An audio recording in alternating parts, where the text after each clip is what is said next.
আসসালামু আলাইকুম। এর আগের ভিডিওতে আমি প্রেপোজিশন নিয়ে আলোচনা করেছিলাম। আজকের ভিডিওতেও আমি প্রেপোজিশন নিয়ে আলোচনা করব, কারণ প্রেপোজিশনের আলোচনাটা অনেক বিশাল, অনেকগুলো প্রেপোজিশন রয়েছে, সেগুলো আপনাকে ধারাবাহিকভাবে বোঝানো প্রয়োজন। সেই জন্য আজকে আমি পার্ট 2 মানে প্রেপোজিশনের দ্বিতীয় পর্ব নিয়ে আলোচনা করব এবং আমরা শিখছি পার্টস অফ স্পিচ আর কি। আমি আছি জিশান আপনাদের সাথে। চলুন ভিডিওটা শুরু করা যাক। আমরা আজকে প্রেপোজিশন অ্যামং এর ব্যবহারটা দেখব। অ্যামং ব্যবহার করবেন যখন আপনি দুইয়ের অধিক জনের মধ্যে কোনো কিছু ভাগ করে দিবেন, তখন আমরা অ্যামং ব্যবহার করি। যেমন ডিভাইড দিস পেন, এই কলমগুলো ভাগ করে দাও অ্যামং দ্য গার্লস, মেয়েগুলোর মধ্যে।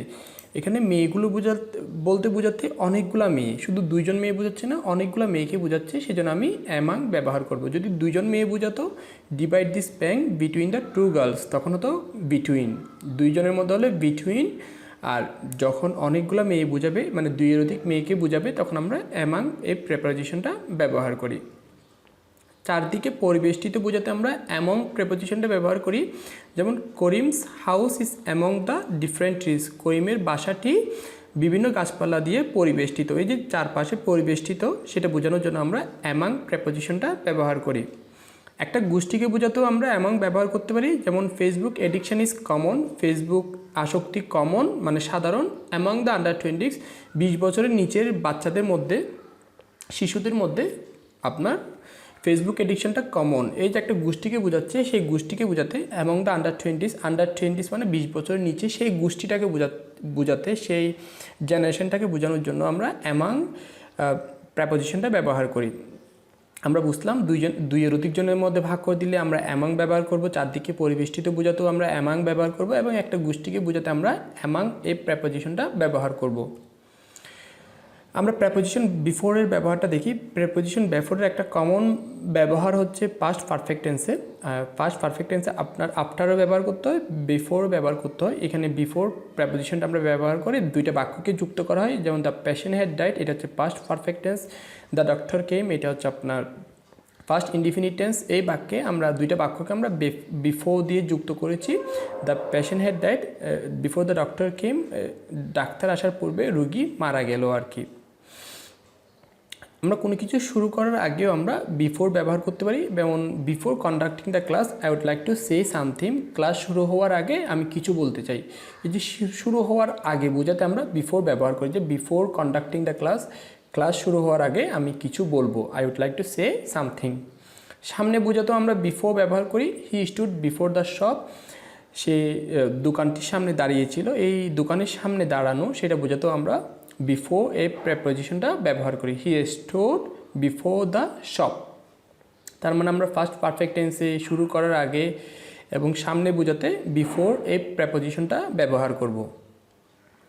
ফর কোথায় কোথায় ব্যবহার করবো আমরা?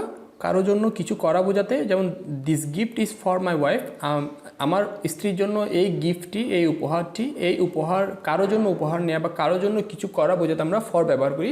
This gift is for my wife, this gift is for my brother, this gift is for my sister. কারো জন্য কিছু বোঝাতে আমরা ফর ব্যবহার করি।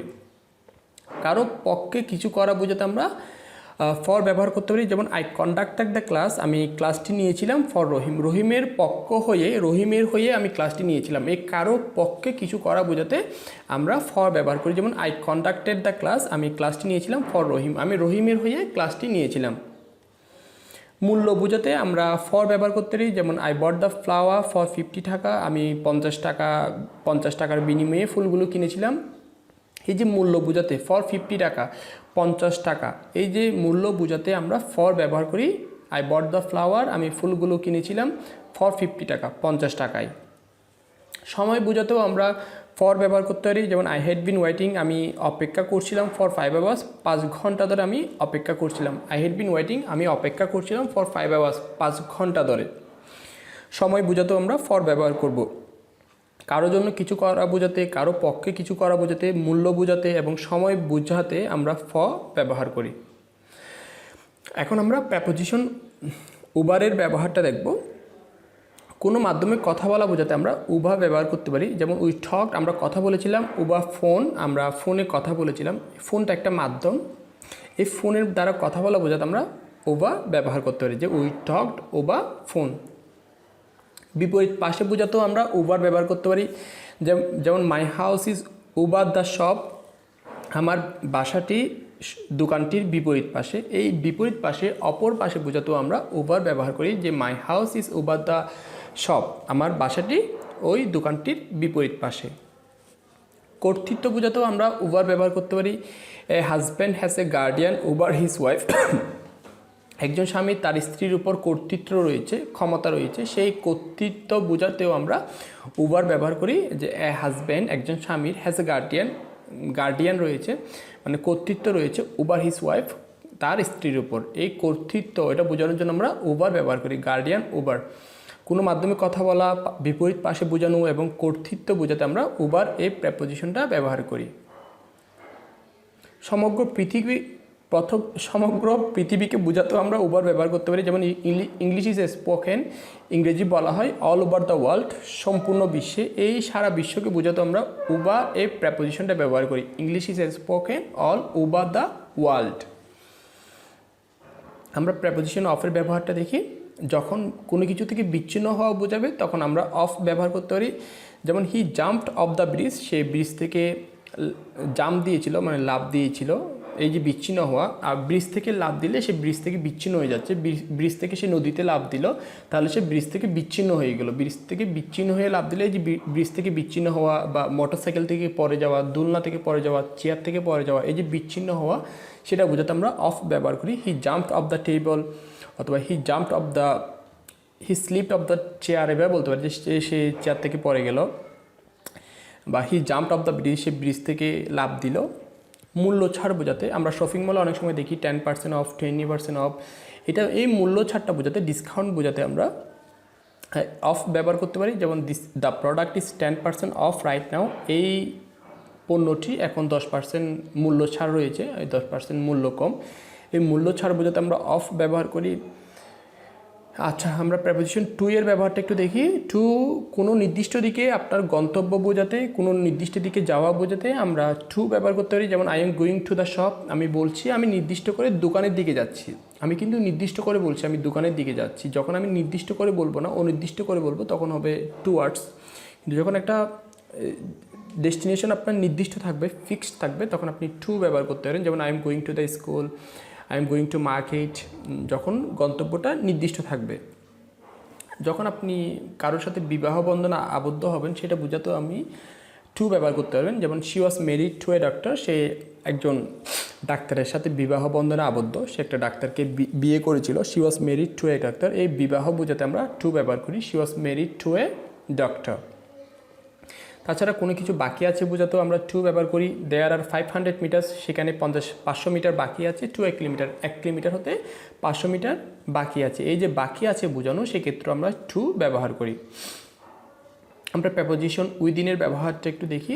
কোনো সময়ের মধ্যে বোঝাতে আমরা উইদিন ব্যবহার করতে পারি।